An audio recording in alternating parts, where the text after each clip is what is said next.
नमस्कार भाई, आप सभी को दुर्गाष्टमी की दुर्गा नवमी की हार्दिक शुभकामनाएं आपको। तो कुछ पढ़ते हैं, आपके जिन बच्चों के पेपर चल रहे हैं उनके लिए महत्वपूर्ण प्रश्न है। और कुछ आपने नोट्स की अच्छे से रीडिंग लगा ली होगी, बुकों को आपने पढ़ लिया होगा, पेपर आपका बहुत अच्छा जाएगा। फिर भी कुछ महत्वपूर्ण क्वेश्चनों का मैं रिवीजन करा देता हूँ। मोल संकल्पना क्या होती है? तो जो मोल होता है वो 1 ग्राम पदार्थ में अणुओं की संख्या को हम मोल के नाम से जानते हैं। जितने परमाणु होते हैं, ये कण होते हैं, तो 6.022 मल्टीप्लाई 10 की पावर 23 कण होते हैं, जिन्हें हम अवोगाद्रो संख्या कहते हैं। इसके बारे में सबसे पहले जो बताया था वैज्ञानिक अवोगाद्रो ने बताया था, इसलिए उन्हीं के नाम पे ना अवोगाद्रो संख्या के नाम से हम जानते हैं। और इसी को हम 1 मोल के नाम से जानते हैं। मोल जो है पदार्थ की मात्रा का मात्रक होता है। उदाहरण के लिए जैसे 1 मोल हाइड्रोजन में अणु कितने रहेंगे? 6.022 मल्टीप्लाई 10 की पावर 23। ऐसी 1 मोल सोडियम में, तो 1 मोल में जितने भी अणु होंगे उनकी ये नंबर है। ठीक है, ये आपको याद कर लेना है। मोलरता, मोललता में अंतर बताना है आपने, या परिभाषा भी याद कर रखी होगी। मोलरता होती क्या है? 1 लीटर विलयन में उपस्थित विलेय पदार्थ के मोलों की संख्या को मोलरता के नाम से जानते हैं। और मोललता क्या होता है? 1 किलोग्राम विलायक में उपस्थित विलेय पदार्थ की मोलों की संख्या को हम मोललता। इसके अपने न्यूमेरिकल भी अच्छे से पढ़ लिया है, इनके फॉर्मूले भी आपने अच्छे से पढ़ रखे हैं ना। मोलरता का मात्रक आप जानते हो, मोल प्रति लीटर होता है। मोललता का मोल प्रति किलोग्राम होता है। दोनों में अंतर है। मोलरता घोल के आयतन पर आधारित होती है और मोललता विलायक के द्रव्यमान पर। विलायक मतलब 1 किलोग्राम और इसमें आयतन मतलब 1 लीटर होता है। तापमान से प्रभावित होती है, तापमान से प्रभावित नहीं होती है। एक NaCl आयनिक बॉन्ड होता है, आप जानते हो सोडियम का परमाणु क्रमांक 11 होता है। जब इसके इलेक्ट्रॉनिक विन्यास बनाते हैं 2 8 एक होता है और 1 इलेक्ट्रॉन आपको ये डोनेट कर देता है, जिससे पॉजिटिव चार्ज इस पर आ जाता है और वो क्लोरीन पे चला जाता है। क्यों चला जाता है क्लोरीन पे? क्लोरीन का परमाणु क्रमांक 17 होता है, 2 8 7। लास्ट में नंबर कितना आएगा आपका? 7 आएगा। तो 1 इलेक्ट्रॉन सोडियम से निकल के आपको क्लोरीन पर पहुंच जाएगा, क्योंकि अष्टक नियम के अनुसार उन्हें 8 इलेक्ट्रॉन पूरे करने होते हैं। आयनिक और सहसंयोजक बंध में अंतर। आयनिक बंध में क्या होता है? इलेक्ट्रॉन का आदान प्रदान होता है। सहसंयोजक बंध में इलेक्ट्रॉन का साझाकरण होता है, इलेक्ट्रॉनों को जोड़ लेते हैं वो। आयनिक बंध धातु और अधातु दोनों में होता है और सहसंयोजक बंध आपका अधातु और अधातु में ही होता है आपका। इलेक्ट्रॉनिक विन्यास बनाने, इसके लिए आपको 1 से लेकर 30 तक के सभी तत्वों के नाम, परमाणु क्रमांक उनके याद होने चाहिए। आप पढ़ भी रखा होगा आपने, है ना। हाइड्रोजन, हीलियम, लिथियम, बेरिलियम और boron, carbon, nitrogen, oxygen, fluorine, ठीक है। और neon, sodium, magnesium, aluminium, silicon, phosphorus, sulphur, chlorine, ठीक है। ये आपको 1 से लेकर 30 तक के तत्वों के नाम, उनके परमाणु क्रमांक, ये 2 महत्वपूर्ण आपको लिख दिए। सोडियम का परमाणु क्रमांक 11 होता है। इलेक्ट्रॉनिक विन्यास बनाओगे अफबाओ के नियम से बनते हैं, 1s2 2s2 2p6 और 3s1। ऑक्सीजन का 8 होता है, 1s2 2s2 और 2p4, ठीक है। अच्छे से पढ़ने, नोट्स में आपको करवा रखे सभी नोट्स बने हुए हैं। सहसंयोजक बंध क्या होते हैं? जब 2 परमाणु इलेक्ट्रॉनों को साझा करते हैं, यानी इलेक्ट्रॉनों का आदान प्रदान करते हैं, तो सहसंयोजक बंध बनता है। उदाहरण के लिए हाइड्रोजन और ऑक्सीजन।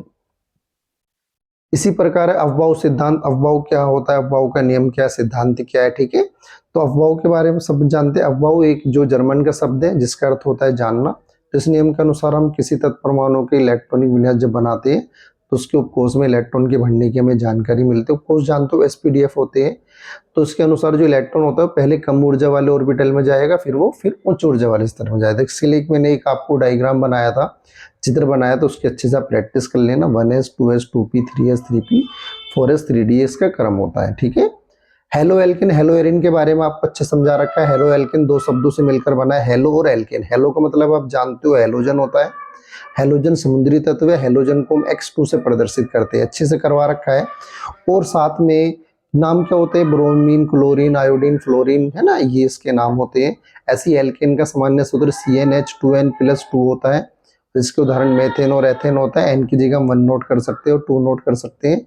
और फिर हम एल्केन की क्रिया हेलोजन से कराते हैं, तो एल्केन का एक परमाणु हाइड्रोजन के एक परमाणु को विस्थापित कर देता है और आपको हेलो एल्किन, जैसे एल्किल हैलाइड के नाम से भी जानते हैं। बहुत अच्छे से आपको क्वेश्चन करा रखा है। इसी प्रकार से आपका हेलो एरिन है। हेलो एरिन 2 शब्दों से मिलकर बना है, हेलो प्लस एरिन। हेलो का मतलब वही होता है हेलोजन। एरिन क्या होते हैं? कार्बनिक यौगिक होते हैं, विलय आकार की संरचना होती है, एरोमेटिक यौगिक होते हैं, जैसे इसका उदाहरण बेंजीन होता है, आपने सुना होगा, ठीक है ना। अच्छे से डेफिनेशन बढ़ा रखी है। वीडियो बहुत लंबी हो जाएगी अगर मैं एक एक आंसरों को एक्सप्लेन करूंगा। सिर्फ आप इसे तो अच्छे से नोट कर लीजिए, आपको इंपोर्टेंट क्वेश्चन है, पेपर में आपको बहुत सहायता देगी। ऐसी क्वांटम संख्या के मान बताने मैंने आपको बता रखा है कि SPDF से पहले जो मान होते हैं, आगे वाला नंबर वो आपका मुख्य क्वांटम संख्या होती है।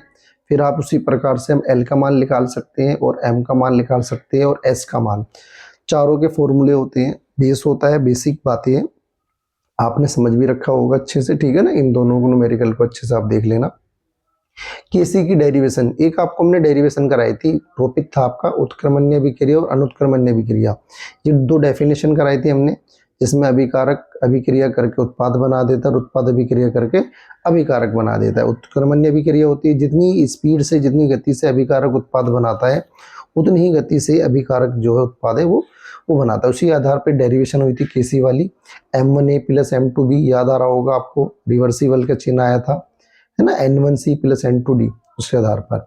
ऐसे KP वाली डेरिवेशन थी और दोनों में एक संबंध था। इनका कुछ IUPAC नामों की आपको प्रैक्टिस करनी है, IUPAC नाम आप इंपोर्टेंट पढ़ लेना सारे आपको। क्वांटम संख्या क्या होती है? इलेक्ट्रॉन की स्थिति और ऊर्जा बताने वाली संख्या को क्वांटम संख्या कहती है, जो किसी परमाणु में इलेक्ट्रॉन की स्थिति के बारे में, कोष के बारे में, कोष के बारे में और चक्रण की जानकारी देती है, वो क्वांटम संख्या कहलाती है। क्वांटम संख्या हमारी 4 प्रकार की होती है, हम सभी जानते हैं। मुख्य क्वांटम संख्या होती है, दिगंशी क्वांटम संख्या होती है, चुंबकीय क्वांटम संख्या होती है और आपकी चक्रण क्वांटम संख्या। मुख्य क्वांटम संख्या को N से प्रदर्शित करते हैं, दिगंशी को L से प्रदर्शित करते हैं, चुंबकीय को M से प्रदर्शित करते हैं और चक्रण को S से प्रदर्शित करते हैं। इनके डेफिनेशन भी आपको अच्छे से हमने कॉपी में लिखवा रखी है। रदरफोर्ड के परमाणु मॉडल समझाइए। रदरफोर्ड का परमाणु मॉडल आप जानते हो, जे थॉमसन के परमाणु मॉडल में आई कमियों को दूर करने के लिए 1911 ईस्वी में विज्ञानी रदरफोर्ड ने एक मॉडल प्रस्तुत करा था, जिसे रदरफोर्ड का परमाणु मॉडल कहते हैं।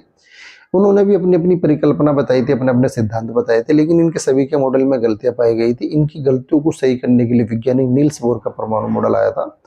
रदरफोर्ड के परमाणु मॉडल की महत्वपूर्ण बातें, परमाणु का केंद्र जो नाभिक होता है, नाभिक में प्रोटॉन होते हैं और इलेक्ट्रॉन नाभिक के चारों तरफ घूमते रहते हैं। कमियां, स्थिरता की व्याख्या नहीं कर पाए, वो ये नहीं बता पाए कि किस प्रकार वो स्थिर है। जब इलेक्ट्रॉन घूम रहा है तो घूमते समय एक स्थिति ऐसी आएगी कि अपनी ऊर्जा को खत्म कर देगा और वो नाभिक के अंदर गिर जाएगा, लेकिन ऐसा वास्तव में नहीं होता है। इसके बारे में व्याख्या नहीं कर पाए कि ऐसा क्यों नहीं हो रहा। कोई भी चीज जब किसी अक्ष के चारों तरफ घूमेगी तो अपनी ऊर्जा को वो उत्सर्जित करेगी, इतनी ऊर्जा उत्सर्जित हो जाएगी कि उसकी ऊर्जा खत्म हो जाएगी और वो नाभिक के अंदर गिर जाएगा, लेकिन ऐसा वास्तव में नहीं हो रहा है।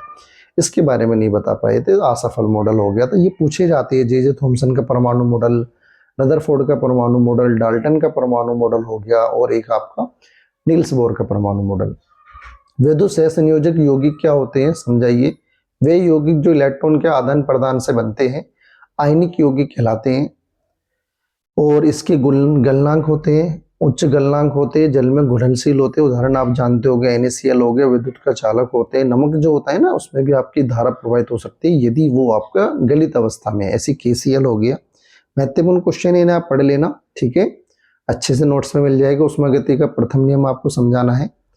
तो ऊर्जा का ना तो निर्माण किया जा सकता है, ना ही इसे नष्ट किया जा सकता है, ये केवल एक रूप से दूसरे रूप में परिवर्तित होती है। तो ये ऊष्मागति का आपका प्रथम नियम है, गणितीय रूप में लिख सकते हैं हम, डेल्टा U बराबर Q minus W। Delta U आंतरिक ऊर्जा में परिवर्तन होता है, Q आपको दी गई ऊष्मा, W आपका किया गया कार्य होता है। संयोजकता को उदाहरण सहित समझाना है। संयोजकता वो संख्या होती है जिससे पता चलता है कि एक परमाणु कितने बंध बना सकता है, किस प्रकार से एक परमाणु दूसरे परमाणु से जुड़ता है, यह जो तत्व है वो जुड़ते हैं। जैसा आपने देखा होगा, मीथेन का फॉर्मूला CH4 होता है, इसमें कार्बन की संयोजकता 4 है। क्यों 4 है? क्योंकि कार्बन के साथ में 4 हाइड्रोजन जुड़े हुए हैं। H2O में ऑक्सीजन की संयोजकता 2 है, क्योंकि ऑक्सीजन के साथ में 2 हाइड्रोजन जुड़े हुए। तो हाइड्रोजन के आधार पर है, किसी तत्व के साथ जितने भी हाइड्रोजन जुड़ जाते हैं वो उसकी संयोजकता को प्रदर्शित हम करते हैं। न्यूलैंड का अष्टक नियम है आपका, जब तत्वों को बढ़ते परमाणु द्रव्यमान के अनुसार रखा जाता है तो हर 8वां तत्व पहले तत्व के समान गुण दिखाता है, इसे हम अष्टक का नियम कहते हैं। पढ़ा भी होगा, मेंडलीफ का आवर्त सारणी वाला चैप्टर पढ़ाया था, उसमें आपको मैंने बहुत अच्छे नियम कराए थे। न्यूलैंड का अष्टक नियम था, त्रिवो और एक आपका त्रिक वाला था, है ना। हुंड का नियम, हुंड का नियम आप जानते हो, किसी उपकक्ष में के सभी ऑर्बिटल पहले एक एक इलेक्ट्रॉन भरते हैं, उसके बाद उनका युग्मन प्रारंभ होता है ना। जब तक एक एक इलेक्ट्रॉन नहीं आ जाते तब तक दूसरा इलेक्ट्रॉन वो प्रारंभ नहीं हो पाता। इससे ऊर्जा कम रहती है और स्थिरता बढ़ती है। उदाहरण के साथ आपको ये समझाने हैं, यदि इन क्वेश्चनों में से कुछ भी क्वेश्चन आपके पेपर में आते हैं, बहुत इंपॉर्टेंट क्वेश्चन है, काफ़ी क्वेश्चन इनमें से आपको पेपर में देखने के लिए मिलेगी। कुछ रिवीजन करा रहा हूँ बस मैं आपको, ठीक है, और अच्छे से आपने रीडिंग लगा ली होगी, समझ ली होगी। मेंडलीव का आवर्त नियम समझाइए। तत्वों के भौतिक और रासायनिक गुण उनके परमाणु द्रव्यमानों के आवर्ती फलन होते हैं। इसी आधार पर वैज्ञानिक मेंडलीव ने आवर्त सारणी बनाई थी। पूरा अच्छे से क्वेश्चन पढ़ा रखा था मेंडलीव का आवर्त सारणी के गुण क्या है, विशेषता क्या है, दोष क्या है, और उसके आधार पर उन्होंने कैसे कैसे सारणी बनाई। फिर उन्होंने बताया क्षैतिज है, फिर किसी को नाम उन्होंने आवर्त दिया, क्षैतिज खाने बनाए और ऊर्ध्वाधर खाने बनाए। उन्होंने नाम उन्हें वर्ग दिया, समूह दिया, बहुत अच्छे से आपको बता रखा था, है ना। और कुछ दोष भी थे। आवर्त सारणी में समूह क्या होते हैं? आवर्त सारणी में ऊपर से नीचे जाने वाले स्तंभों को हम समूह के नाम से जानते हैं, और एक ही समूह के तत्वों के रासायनिक गुण समान होते हैं। अगर एक ही समूह के तत्वों के जो रासायनिक गुण समान, अगर हम एक तत्व के बारे में जान लो तो उस समूह में जितने भी तत्व है उसके रासायनिक गुण लगभग एक जैसे आपके माने जाएंगे, क्योंकि उनके भारी इलेक्ट्रॉन समान होते हैं।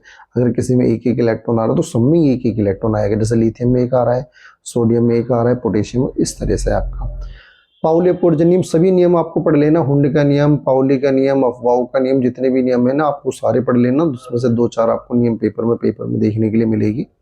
किसी भी परमाणु में 2 इलेक्ट्रॉन के लिए चारों क्वांटम संख्या का मान समान नहीं होता। आपको बता भी रखा है कि मुख्य क्वांटम संख्या, दिगंशी क्वांटम संख्या, चुंबकीय क्वांटम संख्या के मान तो समान हो सकते हैं, लेकिन चक्रण क्वांटम संख्या के मान समान नहीं हो सकते। क्यों नहीं हो सकते? उसका रीजन भी आपको पता होना चाहिए। क्योंकि जब 2 इलेक्ट्रॉन ऑर्बिटल में भरे जाते हैं तो एक इलेक्ट्रॉन आपका क्लॉकवाइज मूव होता है और एक एंटी क्लॉकवाइज मूव होता है आपका, है ना। तो इस आधार पर आपका 2 इलेक्ट्रॉन रह सकते हैं। ऑक्सीकरण अपचयन में अंतर आप बता सकते हो। ऑक्सीकरण में जो होता है इलेक्ट्रॉन त्यागे जाते हैं, अपचयन में इलेक्ट्रॉन ग्रहण करे जाते हैं। ऑक्सीकरण में ऑक्सीजन की वृद्धि होती है और अपचयन में ऑक्सीजन की आपकी कमी होती है। एक में ऑक्सीकरण में हाइड्रोजन की कमी होती है और अपचयन में आपके हाइड्रोजन की वृद्धि होती है। आराम से पढ़ लेना आप इन क्वेश्चनों को ध्यान से। अब जैसे जिंक है, इसने 2 इलेक्ट्रॉन त्याग दिए तो ऑक्सीकरण हुआ है अपना, सोडियम ने, कॉपर ने 2 इलेक्ट्रॉन ले लिए तो अपचयन। तो इलेक्ट्रॉन त्यागने वाला ऑक्सीकरण, इलेक्ट्रॉन ग्रहण करने वाला अपचयन के नाम से। आयनिक बंध की परिभाषा बताइए। जब एक परमाणु अपने इलेक्ट्रॉन को त्याग कर धनायन बनाता है और दूसरा परमाणु उस ग्रहण कर ऋणायन बनाता है तो उनके बीच बनने वाले आकर्षण बल को हम आयनिक बंध कहते हैं। सही बात है, जब 2 तत्परमाणु है तो एक इलेक्ट्रॉन त्यागेगा और दूसरा इलेक्ट्रॉन ग्रहण करेगा, तो जो जितने इलेक्ट्रॉन त्यागता है उस पर त्यागे के इलेक्ट्रॉन की संख्या के बराबर धनायन आ जाते हैं। और जो दूसरा परमाणु उसे तत्वों को, जो उसने इलेक्ट्रॉन को त्यागे उसे ग्रहण करेगा, जितने इलेक्ट्रॉन उस पर ग्रहण करेगा इलेक्ट्रॉन की संख्या के बराबर ऋणायन आ जाते हैं, उसे ऋणायन बन जाता है। इस प्रकार दोनों के बीच में जो आकर्षण बल लगता है उसे हम आयनिक बंध के नाम से हम जानते हैं। सोडियम आपने देखा होगा एक इलेक्ट्रॉन त्याग सकता है, इलेक्ट्रॉनिक विन्यास बनाते 2-8 एक आता है, लास्ट में एक इलेक्ट्रॉन त्याग जाएगा, है ना। क्लोरीन एक इलेक्ट्रॉन ग्रहण करेगा, क्यों ग्रहण करेगा? क्योंकि सोडियम ने एक इलेक्ट्रॉन त्यागा है, इसके पास लास्ट में भाई तुमको उसमें 7 है, न्यूलैंड का स्टैक नियम कहते हैं 8 होने चाहिए। दोनों मिलकर NaCl आपका बना देगी। संयोजकता क्या है आपको अभी बताया हमने, किसी तत्व की वह क्षमता जिसके द्वारा वह अन्य तत्वों के साथ रासायनिक बंध बनाता है संयोजकता कहलाता है। ये उस तत्व की भारी कक्षा में उपस्थित इलेक्ट्रॉन की संख्या पर निर्भर करती है। हाइड्रोजन की 1 होती है, ऑक्सीजन की 2 होती है, नाइट्रोजन की 3 होती है।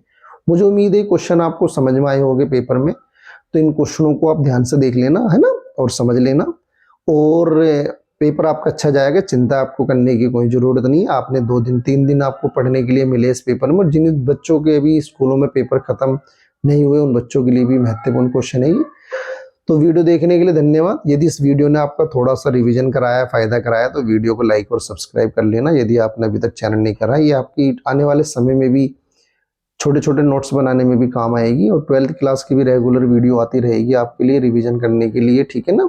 लेकिन 12th क्लास का सिलेबस बहुत लंबा होता है, बड़ा होता है, तो आप बहुत मन लगा के पढ़ोगे, मुझे उम्मीद है, और कल का पेपर आप बहुत अच्छे से दोगे। बेस्ट ऑफ लक आपके पेपर के लिए। धन्यवाद, कल मिलते हैं आपसे।